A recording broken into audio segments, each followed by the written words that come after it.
satu hari di akhirat 1000 tahun hidup kita di dunia. Ukurannya itu. Tidak ada satupun manusia pada saat itu yang berani menengadahkan kepalanya, mengangkat kepalanya, nggak ada yang berani. Bu, kita ngelihat tuh kehidupan kita, ya Allah, habis makan sahur nggak sholat subuh, tidur lagi. Ya Allah, itu saya tuh dalam hati yang ngomong. Agar jangan terlena dulu dengan yang namanya surga akhirat. Kalian punya dunia, ciptakan suasana surganya akhirat, bisa kalian rasakan juga di dunia.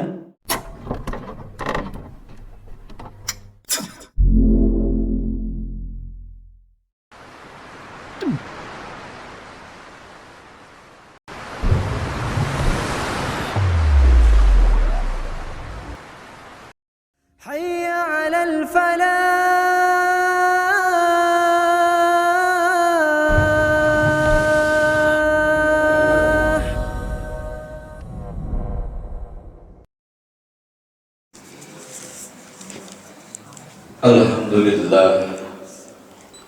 Alhamdulillahilladzi anzalal Qur'an fi syahri Ramadan hudal linnas wa bayyinatin minal huda wal furqan. Asyhadu an la ilaha illallah wahdahu la syarika lah wa asyhadu anna Muhammadan abduhu wa rasuluhu alladzi la nabiyya ba'dah. Amma ba'd. Rabbi shrah li sadri wa yassir li amri wahlul 'uqdatam min lisani yafqahu qawli. Hadirin wal hadirat, ikhwati iman, para soimin dan soimat yang sama-sama mengharapkan rahmat dan maghfirah dari Allah Subhanahu wa ta'ala. Bersyukur kiranya kita pada pagi hari ini akan kembali lagi berbagai macam nikmat yang kita rasakan sampai dengan saat ini. Nikmat yang tentunya pertama kita syukuri adalah nikmat hidup. Kenapa demikian? Karena ketika kita bangun, menyadari bahwa kita ini masih diberikan kesempatan oleh Allah Subhanahu wa ta'ala lagi dalam menempuh kehidupan kita di hari ini. Makanya bangun tidur doanya kita sudah paham semuanya, hafal. Alhamdulillahilladzi ahyana, dan seterusnya. Segala puji bagi Allah yang telah menghidupkan kami lagi.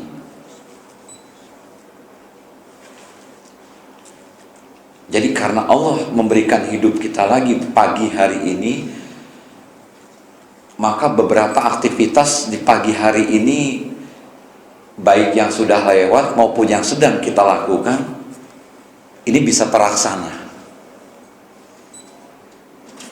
Kita bisa menikmati makan sahur, itu karena kita masih diberikan nikmat hidup sama Allah. Lalu kita nikmat selanjutnya melaksanakan ibadah sholat subuh, karena Allah memberikan nikmat hidup buat kita di hari ini, di pagi hari ini. Oleh karenanya nikmat hidup inilah yang sekali lagi pertama kali kita mesti syukuri. Baru nikmat-nikmat yang lain, nikmat sehat, nikmat iman dan Islam kita. Bagaimana kita tahu kita sedang dalam keadaan sehat ataupun sakit? Kalau kita sudah meninggal dunia, telah Allah cabut tadi malam nyawa kita. Bagaimana kita bisa nikmat makan sahur, sholat subuh dalam ibadah kepada Allah kalau kita sudah meninggal dunia tadi malam, atau dini hari kita sudah dicabut nyawanya oleh Allah Subhanahu wa ta'ala. Nah, jadi sekali lagi jamaah, Mari kita sama-sama bersyukur akan hakikat nikmat-nikmat Allah yang telah diberikan sampai dengan pagi hari ini. Tema kita pada pagi hari ini, kajian pagi ini berjudul Menuju Surga Bersama Keluarga. Tuh. Sederhana ya, mudah diingat ya judulnya ya. Menuju Surga Bersama Keluarga. Mungkin tema ini, judul ini sudah pernah disampaikan oleh para asatiz, para mubalik yang lain. Cuman nanti mungkin kemasannya saja yang berbeda. Tapi intinya mah insya Allah sama. Ya. Bagaimana kita sama-sama keluarga dengan keluarga kita itu bisa menuju surga Allah Subhanahu wa Ta'ala. Ini bulan Ramadan, bulan di mana umat Islam, orang-orang beriman, kita juga yang ada di sini, ya, itu sangat-sangat berantusias akan undangan Allah yang diberikan kepada kita. Jadi surga itu oleh Allah Subhanahu wa Ta'ala di bulan Ramadan ini dibuka pintunya selebar-lebarnya. Lalu di sebuah hadits qudsi menyatakan surga itu merindukan orang-orang yang rajin saum Ramadan. Sampai sebuah keistimewaan dari Allah juga pun, apa itu? Pintunya spesial. Pintunya bukan babus siam atau babus saum namanya, tapi babur royan, ar-royan, pintu ar-royan. Ini diperuntukkan khusus bagi orang-orang yang beribadah saum Ramadan, yang dengan saumnya bisa istiqomah dalam menjalankannya dan juga diikuti dengan ibadah-ibadah yang lain. Nah, ini surga sangat rindu dengan orang-orang, dengan manusia-manusia yang sedemikian rupa. Nah, insya Allah kita dan keluarga kita pun termasuk daripada orang-orang yang dirindukan oleh surganya Allah Subhanahu wa Ta'ala. Kalau ditanya, ya tentu siapa sih yang tidak mau masuk ke dalam surganya Allah? Ke dalam surganya Allah itu semua mau. Apalagi kita orang beriman yang sudah pasti dijanjikan oleh Allah untuk memasukinya.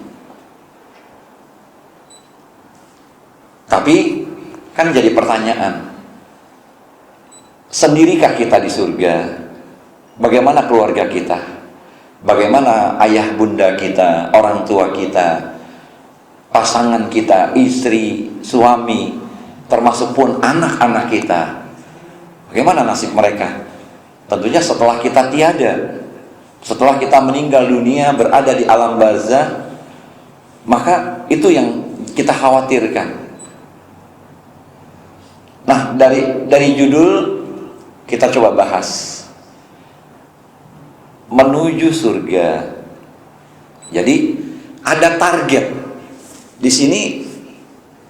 Kita mengharapkan, semua mengharapkan ada target, ada tujuan agar hidup kita tidak sia-sia di akhir hayat kita, gitu.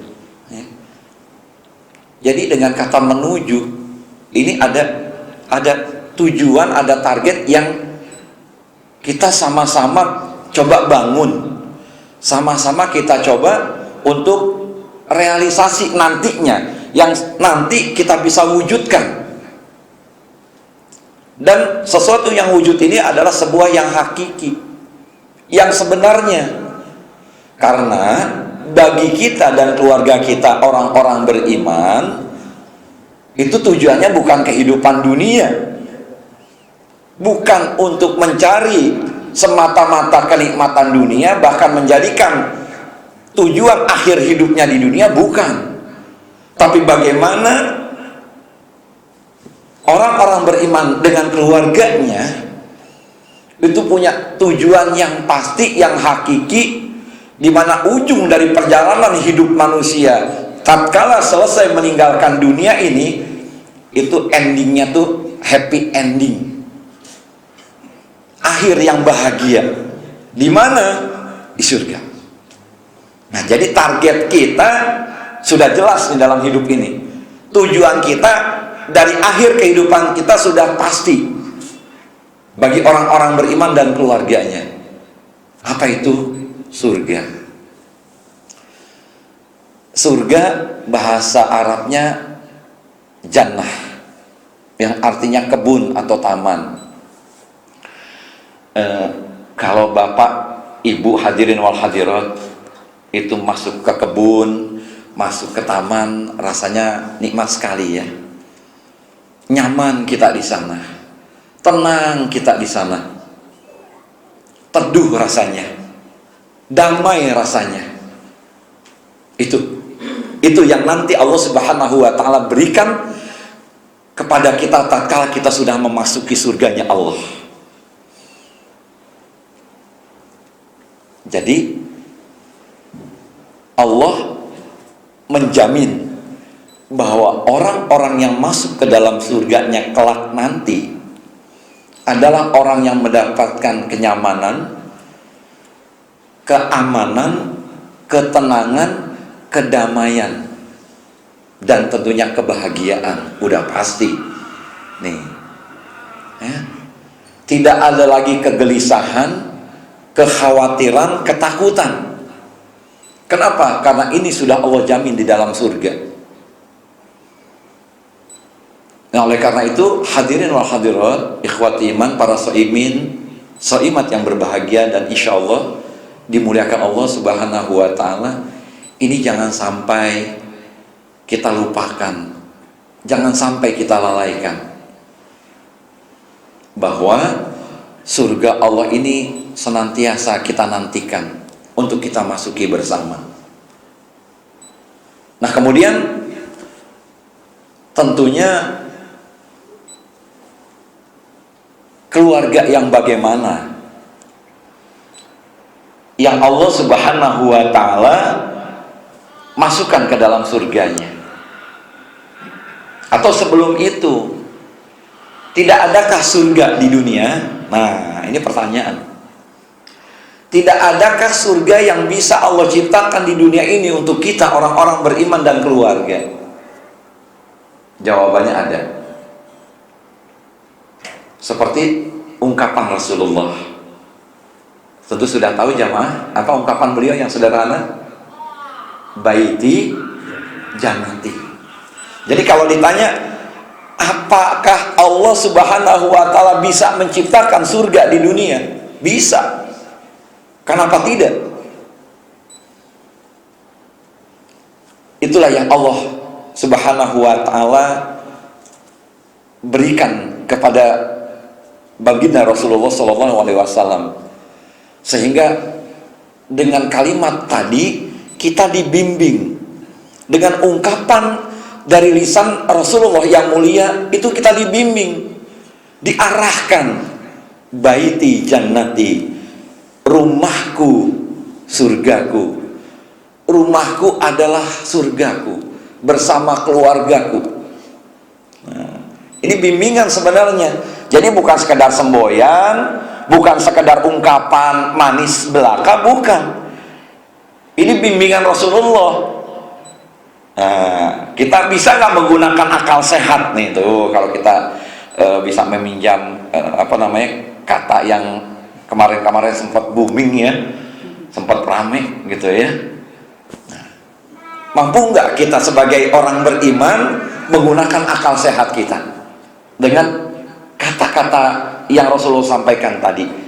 Baiti jannati, rumah tanggaku, keluargaku, ya, tempat tinggalku, kediamanku adalah surgaku. Di mana? Tentunya bukan di akhirat, ya kan? Rasulullah bisa mengungkapkan itu karena beliau merasakan bagaimana rumah tangganya itu di dalam rumah seperti berada di surga. Kenapa Rasulullah ungkapkan itu? Karena di dalam rumah tangganya Rasulullah menemukan kedamaian, Rasulullah mendapatkan ketenangan, Rasulullah mendapatkan ketentraman dan kebahagiaan. Bisa diukur dari apa Rasulullah mengatakan itu? Diukur dari hatinya. Betapa lapang Rasulullah mengajarkan kepada kita, betapa lapangnya ya kepribadian Rasulullah SAW yang ditunjukkan kepada kita. Sudahkah hal ini kita dapatkan di dalam rumah tangga kita? Suami, ayah kita merasakan ketenangan di dalam rumah. Istri, bunda kita, sudahkah mendapatkan ketentraman di dalam rumah? Pun anak-anak kita, sudahkah mendapatkan kenyamanan dan kebahagiaan di dalam rumahnya? Nih pertanyaan. Karena kalau kita orientasi langsung ke surga yang ada di akhirat, masih terlalu jauh. Masih terlalu jauh. Sebab proses kita panjang loh. Memang ketika mati sudah selesai perkara? Oh belum. Ketika seorang meninggal dunia, wafat, itu ada yang namanya kehidupan baru yang mesti dihadapinya. Apa itu? Alam barzah.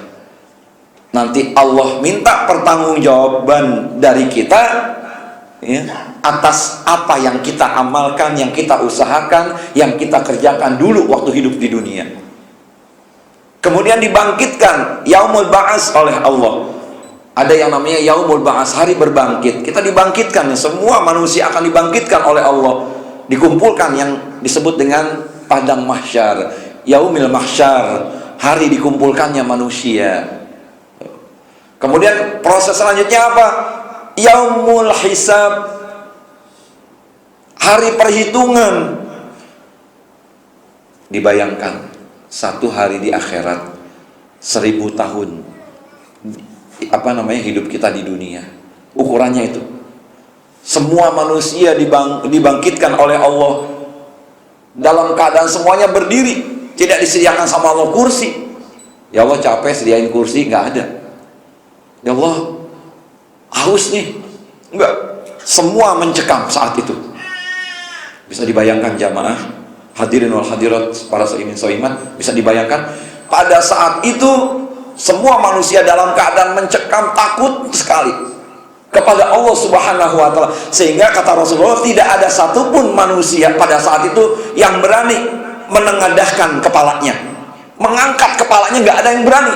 Begitu takutnya ya akan persidangan Allah Subhanahu wa Ta'ala. Kan kalau lihat ya para koruptor ya, itu ketika diadili gitu di pengadilan ya, masih bisa cengenges, ketawa, ada kamera wartawan senyum-senyum dada gitu. Silahkan, itu di dunia, itu di pengadilan. Tapi di hadapan Allah memang tidak ada pengadilan, yang adanya keadilan. Diadili kita di hadapan Allah Subhanahu wa Ta'ala. Setiap kita menghadap Allah furoda dalam Al-Quran. Apa itu furoda? Sendiri-sendiri, nggak ditemenin, nggak ada pengacara. Ya Allah, saya bawa pengacara nih, ya Allah, biar mereka yang menjawab pertanyaan dari engkau. Oh nggak bisa, nggak bisa. Memang mulut bisa bicara di sana, dikunci sama Allah kan. Sering baca surat Yasin kan? Itu di ayat keberapa saya lupa. A'udzubillahi minasyaitonirrajim. Al-yawma nakhtimu ala afwahihim wa tukallimuna aydihim wa tashhadu arjuluhum bima kanu yaksibun. Kata Allah di dalam surat Yasin. Silakan nanti bisa dicari ayatnya yang keberapa. Al-yauma, kata Allah, pada hari ini, nakhtimu ala afwahihim, kami kunci mulut-mulut mereka, nggak bisa bicara mulutnya ya. Yang dulu bisa bersilat lidah, yang bisa dulu di dunia ya kan membolak-balikan fakta ya, ini fakta tapi dibilang curang, ini curang dibilang fakta. Ini bukan nyinggung pemilu ya, mohon maaf. Nah ini silakan itu di dunia kata Allah. Ya. Anda membuat jujur, Anda berbuat curang, oh silakan kata Allah. Itu di dunia, silakan. Tapi untuk akhirat kata Allah tidak bisa begitu. Ya. Anda tidak bisa bersilap, tidak. Anda tidak bisa mengelak lagi. Kenapa? Mulutnya sudah dikunci. Termasuk yang disebut dengan pengacara, lawyer itu nggak ada di sana. Kemudian apa yang bicara? Wa tukallimuna aydihim, berkata kepada kami tangan-tangan kalian. Tangan-tangan mereka bicara nih. Hai KPU, ya, nih, ya, para lembaga-lembaga penghitungan cepat, quick count begitu, ya. Ini bicara nih tangan nih, nanti di sana nih. Apa yang kamu ketik, ya, apa yang kamu catat, itu fakta atau kecurangan.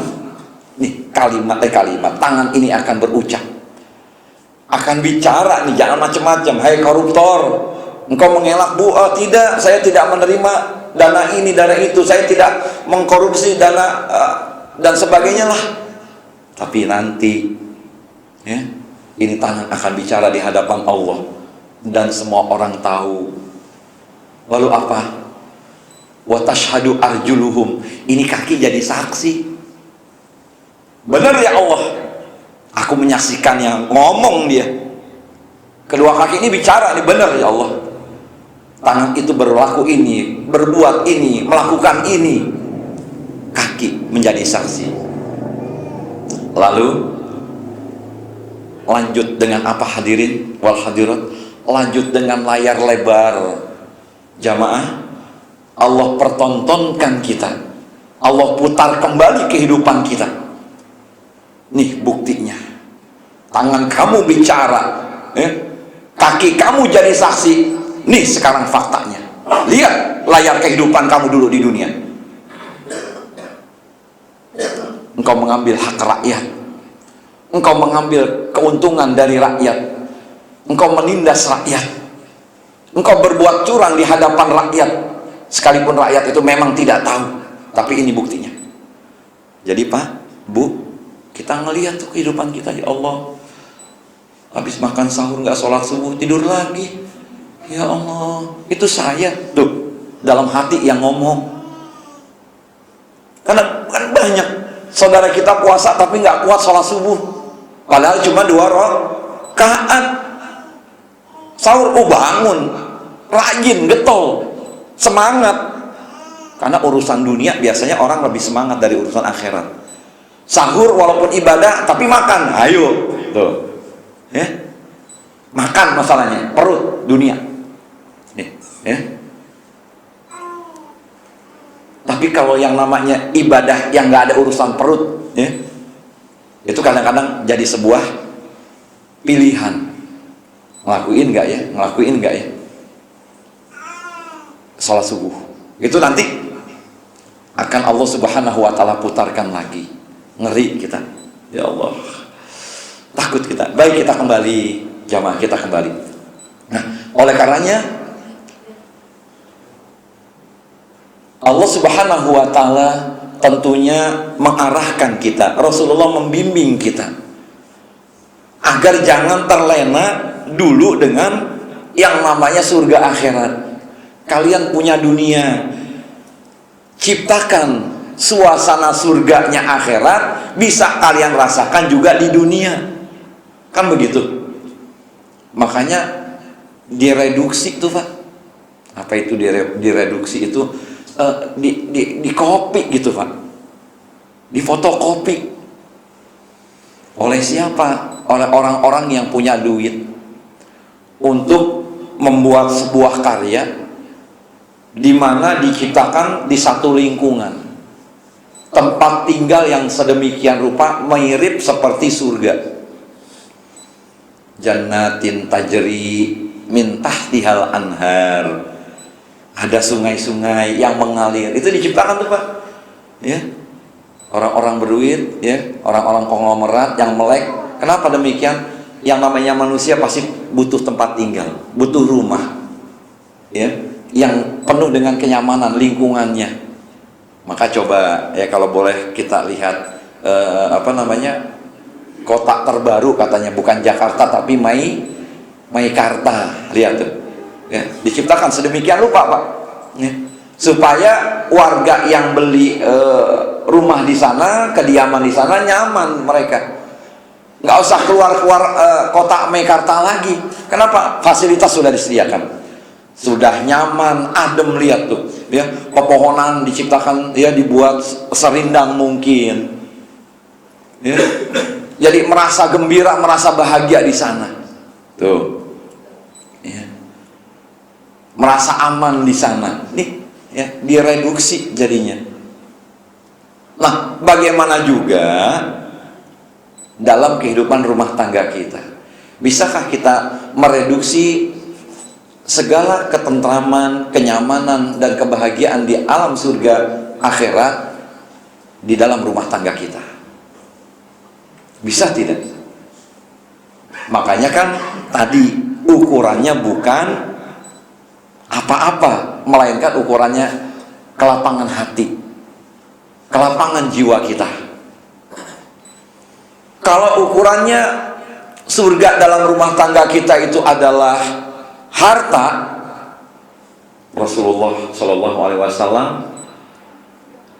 beliau tidak kaya raya.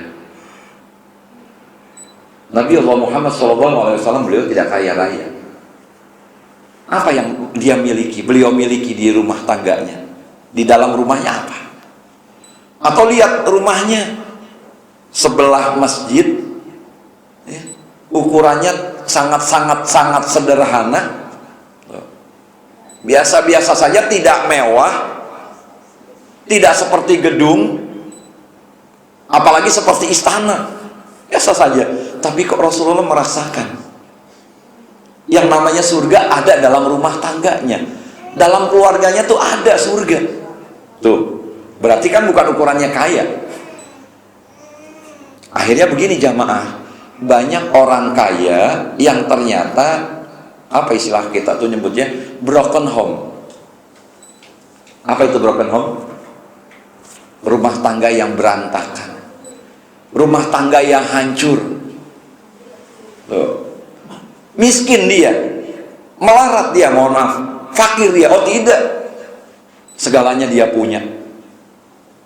Kendaraan setiap anggota keluarga miliki, nggak tanggung-tanggung. Setiap kamar nggak tanggung-tanggung juga, ada kolam renang. Jadi nggak cuma kolam renang inti di samping rumahnya, di belakang rumahnya, tapi dibayangkan setiap kamar ada kolam renang. Tapi broken home, ini udah pernah ngeliat belum? Ada kamar, ada kolam renangnya? Belum ya? Aduh, sama ustadznya. Ini lihat, ya. Apakah dia kurang harta? Tidak, harta banyak, tapi maaf, banyak orang-orang yang demikian ternyata berantakan rumah tangganya. Anak narkoba, ya Allah, ya. Istri di keluar rumah ternyata apa? Selingkuh.